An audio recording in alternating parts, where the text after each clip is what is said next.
Chapter 75, Final Surge Location, the luminous gate, the edge of the underworld environment, pulsing with raw energy, crackling between world's current ages, Daiko, 18, Karo, 19, Zarek, 22, power levels, Daiko, 95,600, Karo, 88,000, Zarek, 84,500, the trio stood before the radiant luminous gate, the shimmering portal that marked the boundary between the oppressive underworld and the freedom of the living realm. The air vibrated with a charged intensity, as if the very essence of existence was concentrated in this moment. The system's warning echoed once more, escape condition, power level greater than or equal to 100,000 required to pass the gate. Daiko's eyes narrowed. We're close. One last push. Karo's fists clenched, his cerealian blood humming with determination. Together, then. Zarek cracked his knuckles, a grin tugging at his lips. Let's show this realm what we're made of. Preparing the surge, each warrior centered themselves, drawing deep from their key reserves. Daiko's muscles tensed as he invoked the underworld's equivalent of Kaioken, a technique he had mastered through relentless training but adjusted to his own style. The technique multiplied his ki dramatically but placed immense strain on his body. 3, 2, 1. Now! Daiko roared, unleashing a crimson aura that flared wildly around him. His power level skyrocketed. Daiko, 95,600 times 1. 8 is equal to 172,080. Karo matched Daiko's energy, weaving his ki with fluid grace. His unique cerealian heritage allowed him subtle control over energy threads, amplifying his speed and power. Karo, 88,000 times 1.7 is equal to 149,600. Zarek, wild and unpredictable, called forth chaotic ki flames, augmenting his stamina and raw strength. Zarek, 84,500 times 1.6 is equal to 135,200. The final trial, the gate's light pulsed ominously as a spectral sentinel materialized, a colossal embodiment of the underworld's will. Its form shifted between shadow and fire, eyes burning with ancient knowledge. Only those worthy may pass, the sentinel intoned, voice echoing through the void. The battle began instantly. Daiko lunged first, ki blades slicing through the sentinel's shifting form. It parried with tendrils of dark flame, forcing Daiko to retreat with a grunt.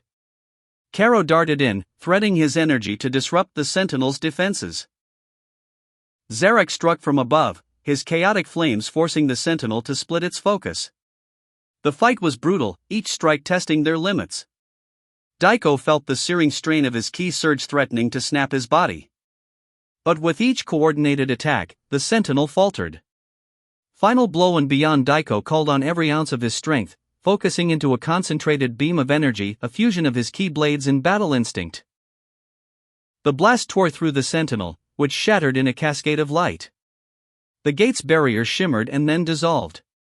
Victory breathing heavily, the three warriors looked at one another, exhausted but triumphant. Daiko's aura faded, his power level settling back to Daiko, 95,600, but the system confirmed, escape unlocked. Welcome to the mortal realm. Together, they stepped through the gate. Skill updates: Daiko, Underworld Kaioken Mastery, plus 8%, now 62%. Ki Blade Technique, plus 5%, now 50%.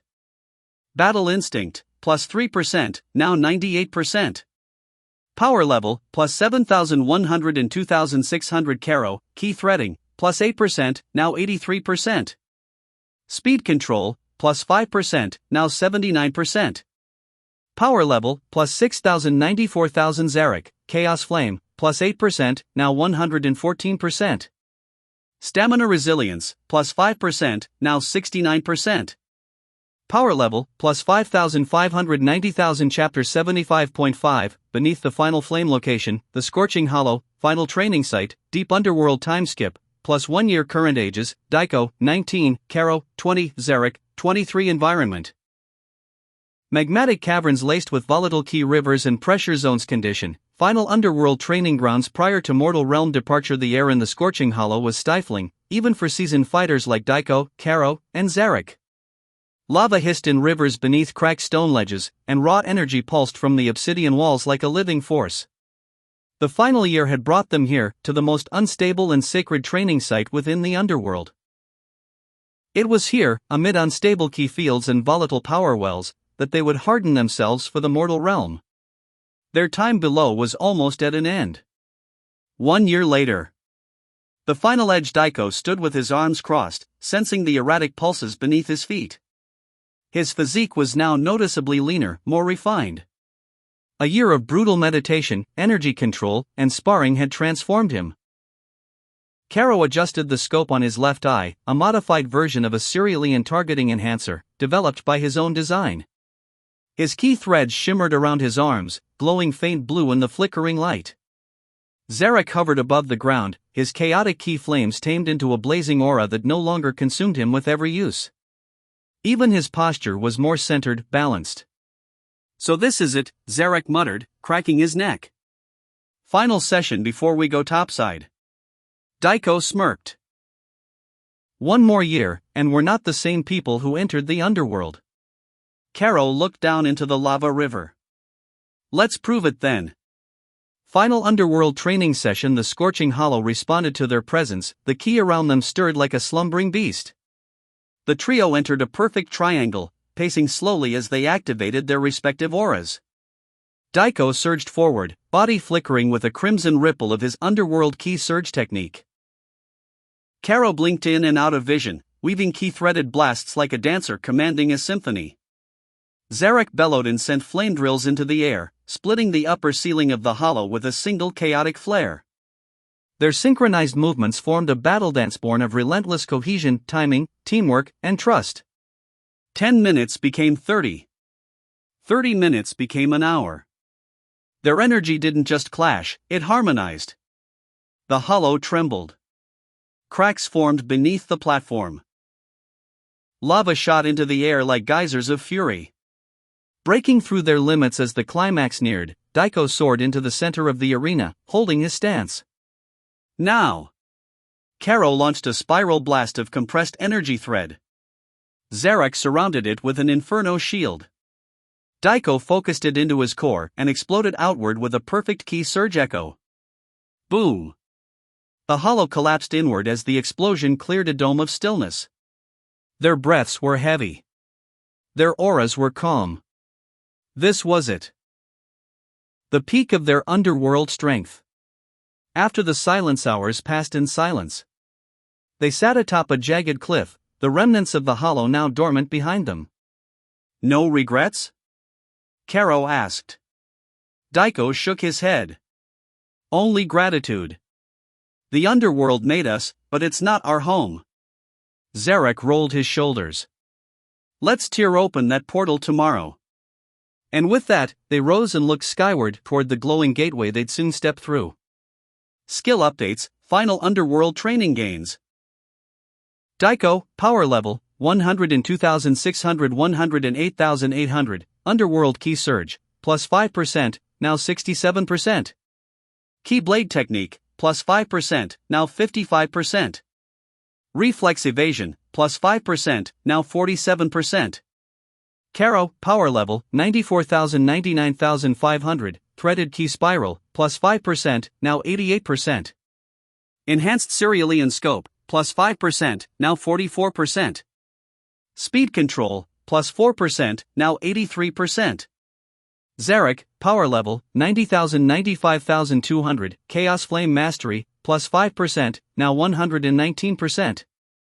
Energy control, advanced, plus 5%, now 66%.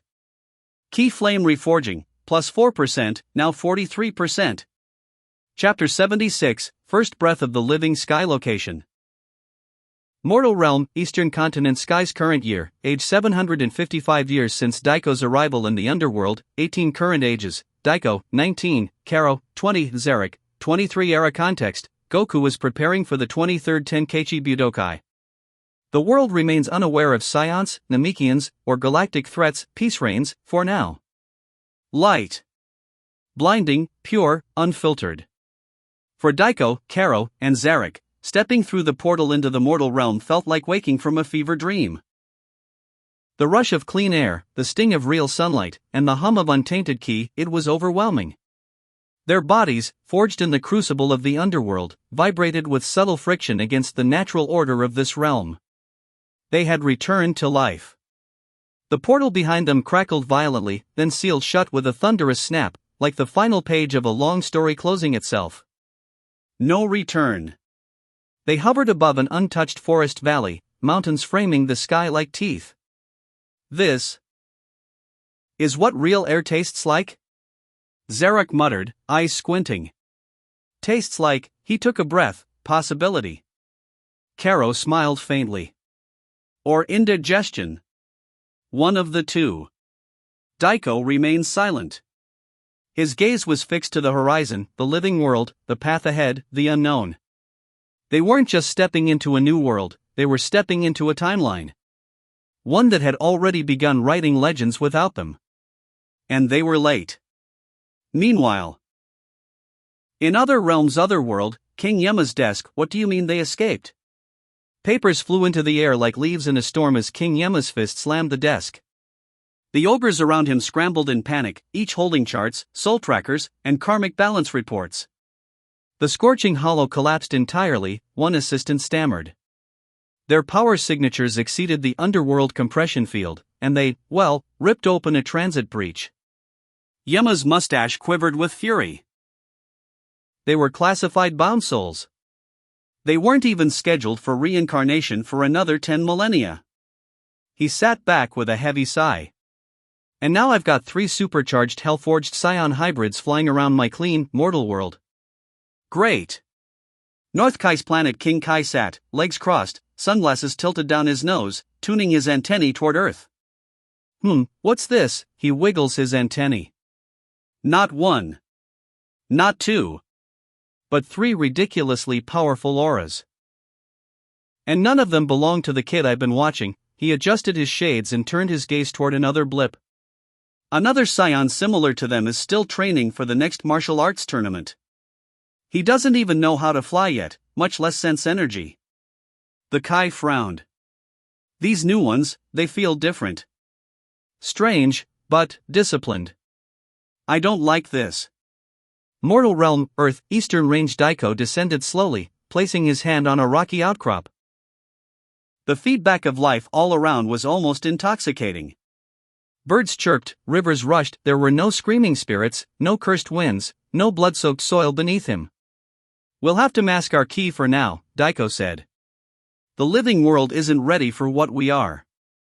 Agreed, Caro nodded. We're centuries ahead in energy compression and projection. And language, Zarek grinned. We're probably still using ancient Scion dialect. Daiko focused inward, recalibrating his ki flow to adapt to the thinner, unpressured air of Earth. His power felt like a compressed flame under glass, contained, but threatening to erupt. We keep low, Daiko ordered. We watch, learn, and prepare. If we reveal ourselves too soon, the world panics, Caro finished. We become the threat. Daiko looked up at the blue sky. I didn't survive hell just to become someone else's villain. Somewhere across the world. A young man in orange and blue silently balanced on a wooden pole, one leg extended, arms steady. Goku's eyes were shut. Chi focused. Breath stable. Below him, the vast training grounds of Kami House stretched. Rashi watched from afar, pipe hanging between his lips. The 23rd Tenkaichi Budokai was only a year away. And Goku was almost ready. Unaware that somewhere across the ocean, 3 warriors forged in fire and shadow had arrived, ready to test the strength of the mortal world. And maybe, protect it. Chapter 76.5, Mortal Shells, Suppressed Flames. Location, Earth, Remote Mountain Forest, Hidden Valley. Time, just after re-entry into the mortal realm, age 755, ages adjusted, Daiko, 19, Caro, 20, Zarek, 23. System alert, mortal body conversion complete. Power seals engaged. The wind howled as the rift behind them snapped shut, sealing off the underworld like a gate welded by divine decree. Silence fell over the ridge as Daiko, Caro, and Zarek hovered above the forest clearing, the warmth of sunlight kissing their skin for the first time in nearly 2 decades. And yet, their bodies felt heavy. Not tired. Just incomplete. System notification, Mortal Realm re-entry protocols activated. Mortal Shell regeneration initiated. Soul synchronization, 98% complete. Age stabilization based on temporal continuity. Daiko, 19, Karo, 20, Zarek, 23, power seals engaged. 85% suppression until physiological calibration finishes. Recovery time, estimated 72 Earth hours. Daiko dropped to one knee as the system's final message echoed through his mind. His body, honed through centuries of soul-grinding torment and combat, now felt off. The muscle memory remained, but the ki didn't respond instantly. His limbs felt weighted, not by exhaustion, but by regression. I feel slow, Karo muttered, trying to charge ki into his palm. The orb sputtered and fizzled. It's the system, Daiko groaned, pushing himself to stand. It's forcing us into stabilized mortal bodies. Zarek cracked his neck. We've been in soul-forged form so long, the real world needs time to catch up with us. The trees around them rustled gently. Birds scattered. Their very presence, even heavily suppressed, rippled through the environment like a thundercloud threatening to burst. System message, Mortalization Protocol. In order to maintain balance in the realm of the living, your forms have been reconstructed using your soul resonance matched with Scion genetic imprints. Scion aging regulation in place. You are now biologically at your physical prime. Transformation and skill usage restricted temporarily. Gradual unlocking will occur after biological restoration completes. So this is what it means to live again, Daiko said, quietly. He stepped forward, feeling the resistance in his muscles. Not weakness, more like a seal pressing inward, suppressing the explosive ki just beneath his skin. He clenched his fist, feeling the slight warmth of potential. It's like we're wearing weighted armor, but inside our own skin. 3 days of silence. They set up a camp in a remote valley surrounded by high cliffs and flowing waterfalls untouched by civilization. Each of them meditated for hours, allowing their breath, ki, and spirit to align with the rhythm of the living world. Karo lay flat on a stone, soaking in the sunlight, his hands behind his head. I think I almost missed the screaming winds and lava pits. Give it a week, Zarek muttered, chewing on wild fruit. You'll be begging for a warm fire in normal gravity. Daiko sat at the center of a shallow pool, cross-legged, his hair floating around him as ripples danced across the surface. He focused on one thing only, the system lock on his ki. And slowly, hour by hour, it loosened. End of day 3, unlock sequence detected. System update, mortal calibration 100% complete. Power seal lifted. Transformation access, restored energy control and ki output, fully functional physical condition, peak Scion hybrid threshold. A pulse of energy surged from Daiko's core, hot and clean, not warped by the infernal nature of hell, but natural. It pushed outward like a pressure wave, brushing the treetops and setting birds into the air. He opened his eyes, golden irises flickering just for a second before fading. I'm back. Karo stood, his energy beginning to dance along his arms again. We all are. Zarek floated up beside them, a smirk tugging at his lips. Now we can see what Earth has to offer.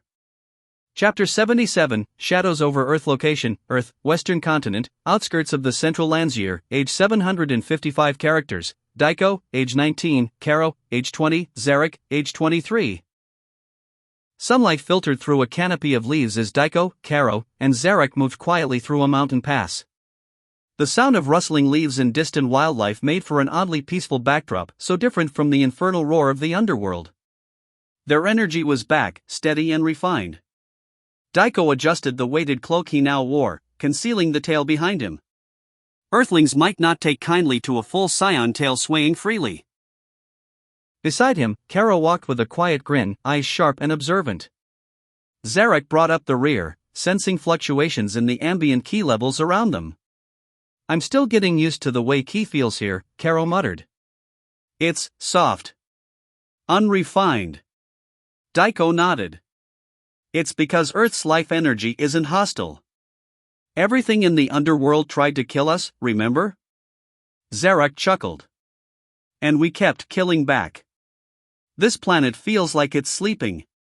Daiko suddenly stopped. He crouched low, placing a palm on the ground. Ki signature detected. Human. Weak.